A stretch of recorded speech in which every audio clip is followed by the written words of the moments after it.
예배에 참여해서 함께 말씀을 듣고 나누는 우리 모두 위에 하나님의 크신 은혜와 사랑이, 주님의 평화가 함께 하시기를 주님의 이름으로 축원합니다. 교회 나오면, 처음 교회 나온 사람들은 좀 이렇게 마음이 불편한 단어가 있어요. 우선 교회 용어가 낯설어요. 사회에서 쓰는 단어들과 달라요. 그런데 마음을 날 불편하게 하는 단어가 하나 있는데, 오면은 목사님이 매달 설교할 때마다 교인들을 향해서 여러분은 죄인입니다. 죄를 지었습니다. 죄를 지었습니다. 이 죄라는 단어와 죄인이라는 이 단어를 너무 많이 듣는 거예요. 근데 들을 때마다 마음이 불편한 거예요. 왜? 난 죄를 안 졌는데. 전과 있는 분 계셔요? 아무도 없을 거예요. 저도 교통사고를 이렇게 좀 내긴 했지만 그게 전과로 기록이 되지는 않았으니까. 벌점은 먹었고 면허정지도 당해보고 그런저런 일들은 있지만 전과로 남지는 않았어요. 누굴 때리거나 뭘 훔쳐가지고 가서 재판을 받아본 적도 없어요. 그러니 전과 제로, 전과가 없는 거예요. 아니, 나는 세상에서 착하게 사는데 죄 하나도 안 짓고 전과 하나도 없이 그러고 사는데 왜 자꾸 교회 오면 목사님은 죄를 지었다 그러고 죄인이라 그러고 회개하라 그럴까? 그 죄인이라는 단어가 우리의 마음을 대단히 불편하게 만들어요. 나는 의롭게 살았다. 나는 의로워. 그런데 나의 의로움 때문에 뜻하지 않게 상처받는 사람들이 있을 수 있다는 것을 우리는 기억을 해야 합니다. 오늘 말씀의 배경은 예루살렘 성전 안입니다. 예수님이 습관을 따라 감람산에 가셔서 밤새 기도하시고 아침에 성전에 들어오셨어요. 성전에 들어오니까 백성들이 말씀을 들으려고 쫙 모여들었습니다. 그런데 갑자기 한쪽에서 소란해지는 거예요. 비켜라, 비켜라. 근데 보니까 서기관, 바리새인 그리고 몇몇 사람들이 씩씩거리면서 화를 내면서 한 여인을 끌고 와서 사람들이 모여있는 예수님 앞에 밀어 던집니다. 여자는 그냥 땅바닥에 엎드려서 울고 있는데 가만히 보니까 옷 매무새도 옷도 제대로 못 입고 끌려 나온 거예요. 이게 도대체 무슨 일일까? 서기관과 바리새인들이 주동자예요. 서기관과 바리새인 같아요. 바리새인 중에 서기관이 대부분 나오거든요. 이 서기관들은 법적 직책을 가지고 있어요. 판단할 수 있는, 너는 죄인이다 아니다를. 그럴 권한이 서기관들에게 있어요. 그런데 한 여자를 끌고 와서 이야기합니다. 선생님, 이 여자가 가늠하다 현장에서 잡혔습니다. 아니, 한번 생각을 해보자고요. 세상에 어느 남자 어느 여자가 몰래 부정적인 관계를 걷는데 이렇게 공개된 장소에서 그런 행위를 하는 사람은 단 한 사람도 없어요. 은밀한 곳에 숨어서 이루어지는 일인데 현장을 덮쳤다는 거예요. 그래서 이 여자를 잡아갔다는 거예요. 이건 말이 안 되잖아요. 왜? 아니, 혼자 했습니까? 남자가 있을 거 아니에요. 이 남자 어디 갔어요? 남자 풀어줬어요. 누가? 서기관이. 아니, 세상에 이런 법이 어디 있어요? 간음을 했으면 결혼한 여자와 결혼한 남자가 간음을 했든, 결혼한 여자와 아니면 총각이 간음을 했든 둘을 다 잡아와야 맞습니다. 그런데 서기관이 자기 고난을 가지고 남자는 집에 돌려보내고 그리고 여자만 끌고 왔어요. 근데 예수님께 끌고 올 이유가 없어요. 어디로? 성문 앞에 재판소로 끌고 가면 되는 거예요. 그리고 율법은 뭐라고 이야기하냐 하면, 간음을 하다 현장에서 잡힌 사람은 그냥 민수기 말씀은 돌로 쳐 죽이라고 돼 있어요. 신명기 22장 22절은 그냥 죽이라고 돼 있어요. 그냥 죽이면 돼요. 그리고 판결을 받기 원하면 성문 앞에 재판관 있는 곳으로 이 여인을 끌고 가면 돼요. 근데 왜 예수님께 데려옵니까? 그건 분명한 목적이 있는 거예요. 분명한 목적이. 그 목적은 무엇입니까? 6절. 고발할 조건을 얻고자 하여 예수를 시험함이로라. 예수님을 시험할 목적으로 끌고 갔어요. 어떻게 보면 조금 더 부정적으로 표현을 해보면 이거는 서기관과 바리새인들이 연극을 연출해내고 있는 거예요. 뭐 하려고? 예수님을 시험할 목적으로. 그리고 와서 묻는 거예요. 선생님, 율법에 이런 여자를 돌로 치라고 명령했는데, 예, 맞아요. 돌로 치면 됩니다. 그리고 예수님 당시에는 가늠하다 현장에서 잡힌 여인은 교살, 목을 졸라서 죽음에 이르게 했어요. 예수님한테 데려올 이유가 없어요. 율법은 돌로 치라고 했는데 선생님은 뭐라고 대답하시겠습니까? 지금 우리와 생각이 같냐 다르냐 이걸 묻고 있는 거예요. 그래, 돌로 쳐. 그래서 만약 거기서 예수님이 돌로 쳐. 그래서 돌로 쳤어요. 그러면 무슨 소문이 날 거예요? 예루살렘 주변에 소문이 착 났는데 예수가 사랑이 많은 줄 알았더니 야, 예수가 사랑이 없더라. 아주 냉정하게 그래 돌로 쳐. 그래서 사람들이 돌로 그 여자를 때려 죽였대. 이렇게 신문에 날 거 아니에요. TV에 날 거 아니에요.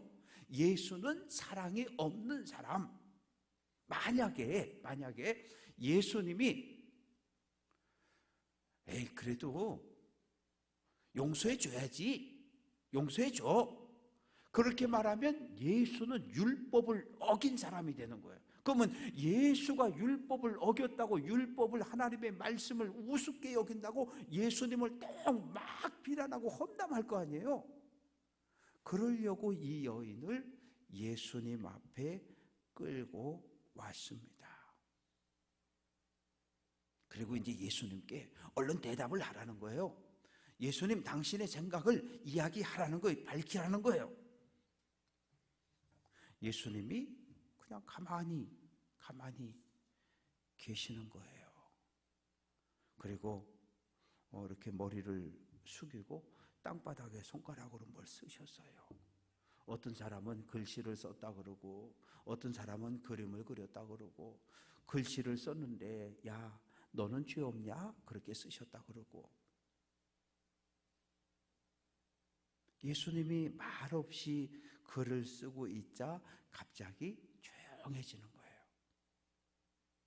그런데 또 사람들이, 바리새인과 서기관들이 또 이야기하기 시작합니다. 빨리 대답을 해달라고, 어떻게 하면 좋을지 당신의 생각을 우리에게 이야기해달라고.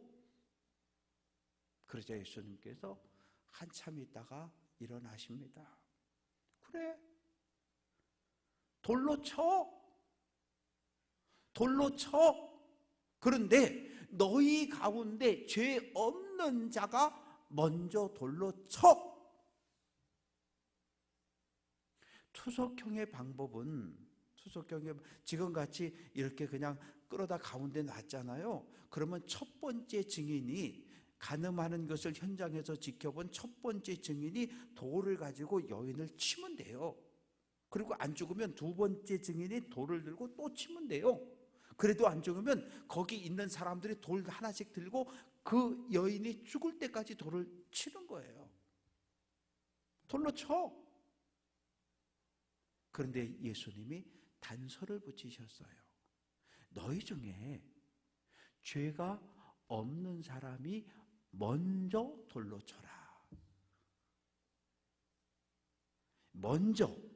죄 없는 자가, 죄가 없다는 이야기는 하나님 앞에 아무런 죄가 없다는 거예요. 무지하다는 이야기예요. 그런데 사람과 사람 사이에도 무지하기가 어려운데 하나님 앞에 죄 없는 자가 돌로 쳐라? 무슨 이야기예요? 너희 자신을 좀 살펴봐. 너희는 죄가 없니? 너희는 죄가 없어? 너희도 죄를 지었잖아. 하나님 앞에 너희도 죄를 지었잖아. 누군가를 심판하려면 죄가 없어야 심판을 하잖아요.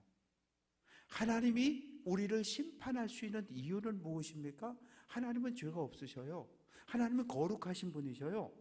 하나님이 거룩하신 분이기 때문에 범죄한 우리를 심판하고 멸망할 수 있으신 거예요. 그런데 나도 죄가 있는데 죄 있는 사람을, 죄 있는 내가 죄 있는 사람을 돌로 친다? 이건 안 되는 거예요. 예수님은 돌로 치는데 죄 없는 사람이 먼저 돌로 때려. 그러자 사람들이 예수님의 말씀이 바늘처럼 칼처럼 뾰족하게 되어서 이 사람들의 양심을 찌르기 시작한 거예요. 양심을 찌르는 거예요. 나는 죄가 없나? 나 죄 안 졌나? 나는 무죄한가? 하나님 앞에 아무런 죄가 없나? 그리고 생각을 해보니까 죄가 떠오르는 거예요. 죄라는 것이 무엇입니까? 하나님 말씀의 불순종을 성경은 죄라고 이야기해요.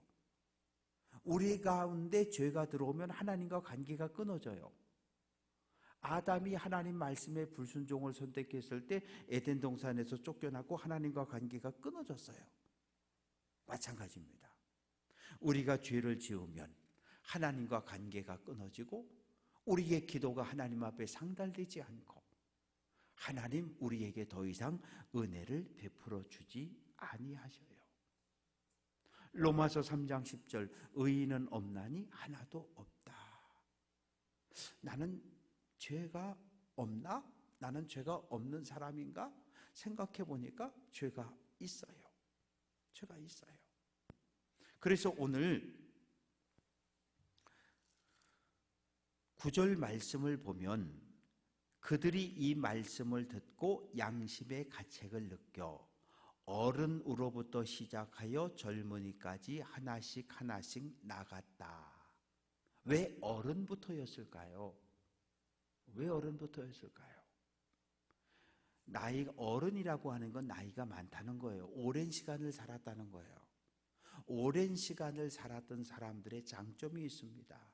많은 고난과 어려움을 겪었기 때문에 동일한 고난과 어려움을 겪는 젊은이들을 보면 그 방법을 가르쳐줘요. 나도 젊었을 때 그런 고난을 겪었는데 이렇게 했더니 하나님께서 이렇게 해결해 주셨어. 조금 인내하고 조금 참고 더 하나님을 의지하고 견뎌봐. 견딜 수 있어. 이게 어른이에요. 그러나 어른은 훨씬 더 젊은 사람들에 비해서 긴 시간의 삶을 살아왔기 때문에 젊은 사람들보다는 하나님 앞에 지은 죄도 많은 거예요. 어쩔 수 없어요. 그래서 나이 든 어른들부터 돌을 내려놓고 한 사람 한 사람 그 자리를 떠나기 시작하는 겁니다. 나중에 보니까 예수님하고 여인하고 딱 둘만 남아 있어요. 예수님의 방법은 돌로 쳐라. 율법을 충족시켜주는 거예요. 율법이 돌로 치라 그랬으니까 돌로 쳐라. 그런데 너희 가운데 죄 없는 사람이 먼저 쳐라. 제3의 길을 예수님께서는 선택하신 거예요. 율법의 요구를 충족하면서 이 여인을 살릴 수 있는 방법을 예수님은 제시를 하신 겁니다. 사람은 겉모습을 봐요. 겉모습을 봅니다. 우리가 우리 사회에 이 사회 지도층이라고 했던 많은 사람들 가운데 겉보기는 아무런 문제가 없었는데 오랫동안 은밀하게 감추어졌던 죄악들이 드러나면서 그것이 부끄러워 견디지 못해 스스로 목숨을 끊는 사람들도 있잖아요. 사람을 속여갈 수는 있어요. 그러나 영원히 속일 수 없어요. 그리고 사람을 속일 수 있는 것처럼 하나님도 속일 수 있다? 그건 불가능합니다. 왜요? 우리는 사람의 겉모습밖에 못 봐요. 그 사람의 중심을 잘 못 봐요. 그런데 하나님은 우리의 겉모습에 관심이 없으셔요. 우리의 중심, 마음 속에 하나님은 관심을 갖고 계셔요. 우리의 마음이 하나님을 향하여 진실한가? 우리의 마음이 하나님을 향하여 정결한가를 하나님은 살펴보시는 거예요. 사무엘 제사장이 이새의 집을 방문했습니다. 자, 내가 아들들의 얼굴을 좀 보겠다, 면접을 하겠다.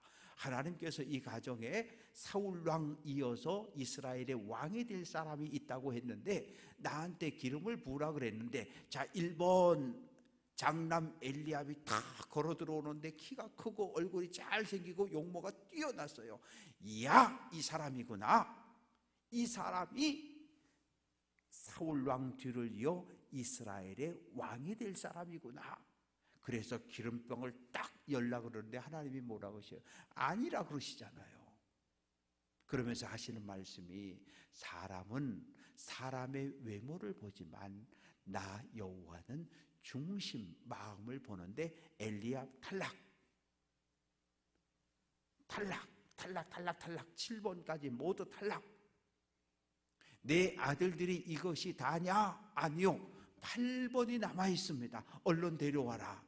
8번을 딱 봤더니 눈이 바짝바짝 빛나고 그 중심이 하나님을 향한 열심이 뜨거운 것을 확인하고 하나님께서 다윗이다, 기름 부어라. 그래서 기름을 붓습니다. 우리는 눈에 보이는 권력을 두려워합니다. 눈에 보이는 권력자가 힘을 가지고 총을 가지고 칼을 가지고 우리를 협박하면 우리는 그 앞에 무릎을 꿇습니다. 그런데 애굽에서 살아있는 권력, 살아있는 신 바로가 산파들을 불러서 이야기를 합니다. 이번에 특별 보너스 줄게. 근데 너희들 내가 시키는 거 꼭 해야 돼. 히브리 이내 가정에 남자아이가 태어나면 죽여. 그런데 산파들은 눈에 보이는 권력 바로의 말을 듣지 않고 누구를?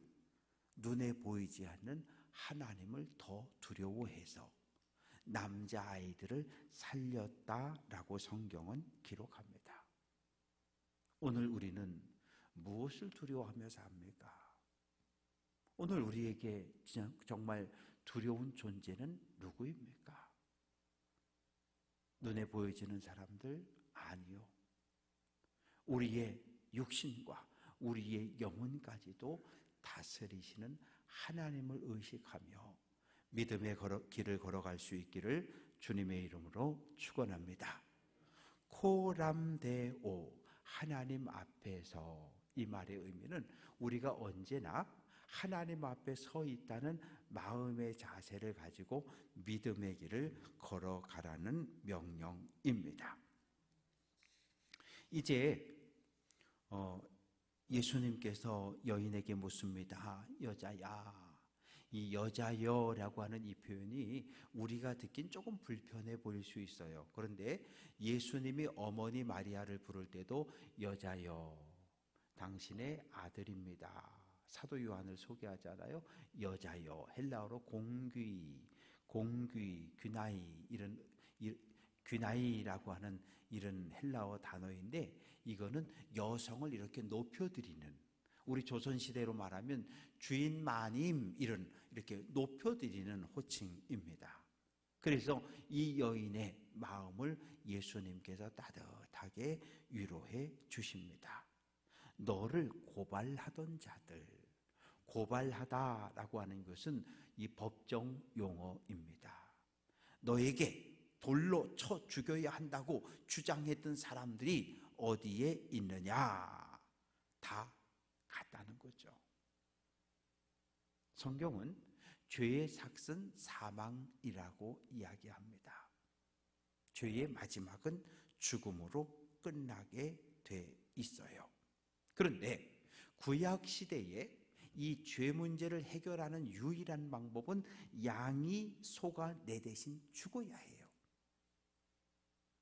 양이 피를 흘리고 내 대신 죽어야 그 피를 번제단에 뿌리고 향단 뿔에 바르고, 그리고 번제단 아래에다 부어야, 제물을 다 태워야, 그리고 거기서 나오는 내장과 똥과 쓰레기를 다 들어다가 진 밖에 정결한 곳에서 불에다 태워야 내 죄 하나가 해결되는 거예요. 딱 하나가, 양 한 마리와 내가 지은 죄 하나가 서로 없어지는 거예요.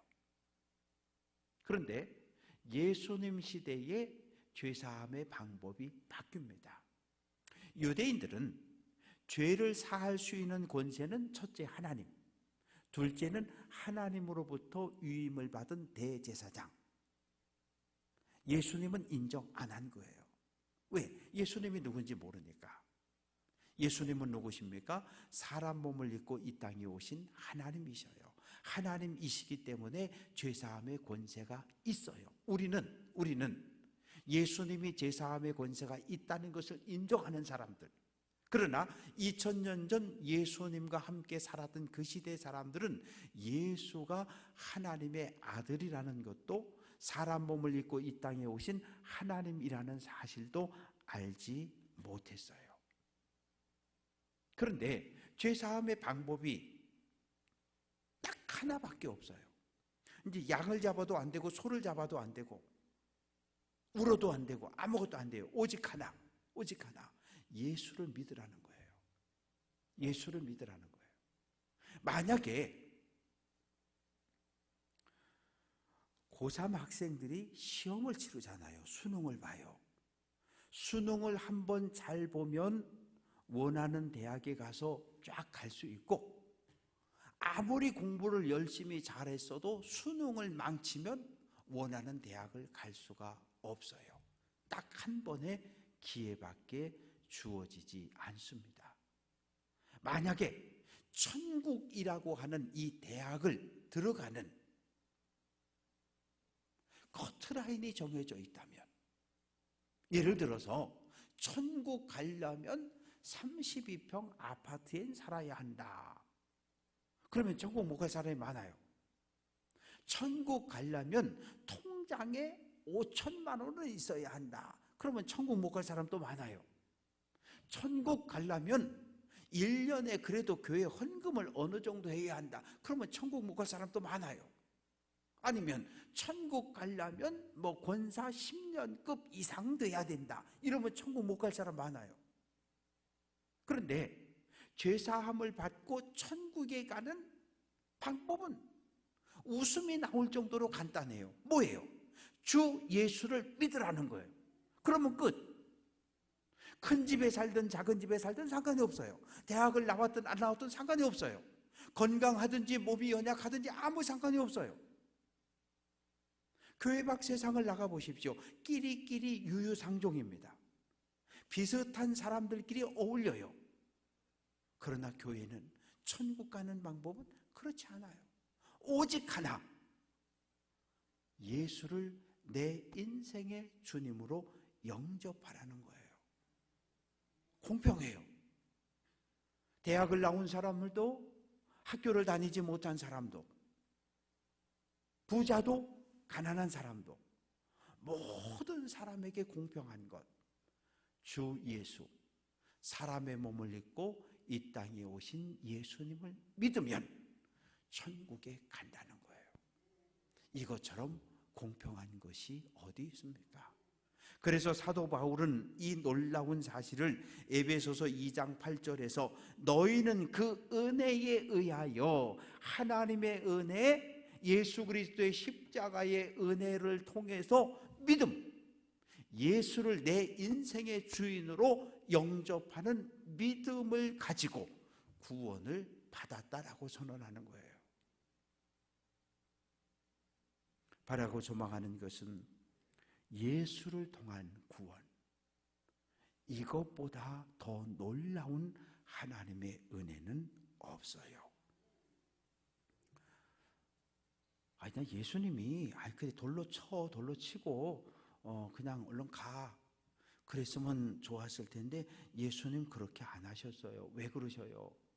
예수님이 의로운 사람을 구원하러 이 땅에 오신 것이 아니라 예수님은 죄인을 불러 구원하려고 이 땅에 왔어요. 그러면 예수님 앞에 땅에 머리를 대고 울고 있는 이 여인은 죄인 중에 죄인인 거예요. 예수님은 이 여인을 용서하고 이 여인을 하나님의 백성으로 변화시킬 목적으로 예수님 그 자리에 계셨던 거예요. 11절, 나도 너를 정죄하지 아니한다. 그러나, 여인이 죄 없다는 말 아니에요. 그러나 가서 다시는 죄를 범하지 말라. 예수님은 이 여인의 마음, 이 여인의 행실, 이 여인의 삶을 알고 계셨던 거예요. 이제 오늘 여기서 끝내자는 거예요. 과거를 버리자는 거예요. 우리는 요즘 그 사과 가수원에 가보면 대부분 이렇게 해가지고 접을 붙여놨더라고요. 그래서 여기서 이렇게 나무가 나와서 꽃이 피고 열매를 맺어요.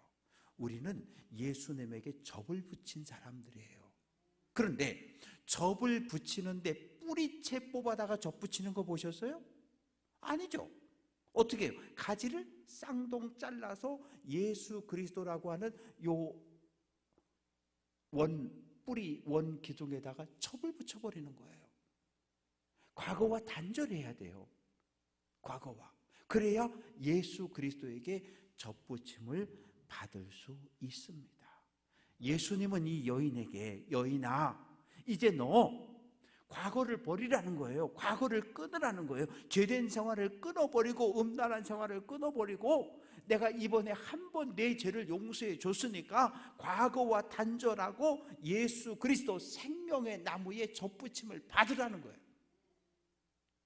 접붙임을 받고 안 받고는 이 여인의 결단입니다. 예수님은 기회를 준 거예요. 무슨 기회를? 죄인이 의인 될 수 있는, 죄인이 구원받을 수 있는 기회를 예수님은 주셨습니다.